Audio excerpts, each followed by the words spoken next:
VIP move শুরু হয়েছে। AGB VIP নিরাপত্তা বহর এখন মোতায়েন অবস্থায়। প্রতি ইউনিট নিজ নিজ পজিশন নিয়েছে। রাস্তায় নেমে এসেছে সর্বোচ্চ সতর্কতা।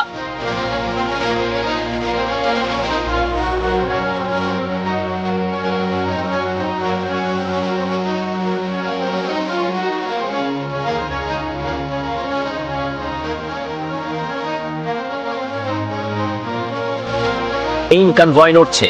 লিড কার সামনে, পাশে ডিফেন্সিভ কভার ভেহিকল, মাঝখানে ভিআইপি ট্রান্সপোর্ট আর পিছনে রিয়ার প্রোটেকশন টিম।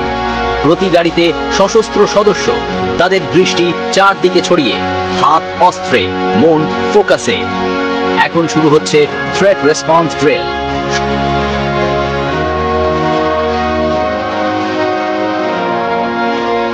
সম্ভাব্য আক্রমণ, ধোঁয়া, বিস্ফোরণ সবকিছু সামলানোর প্রশিক্ষণ। 1 সেকেন্ডের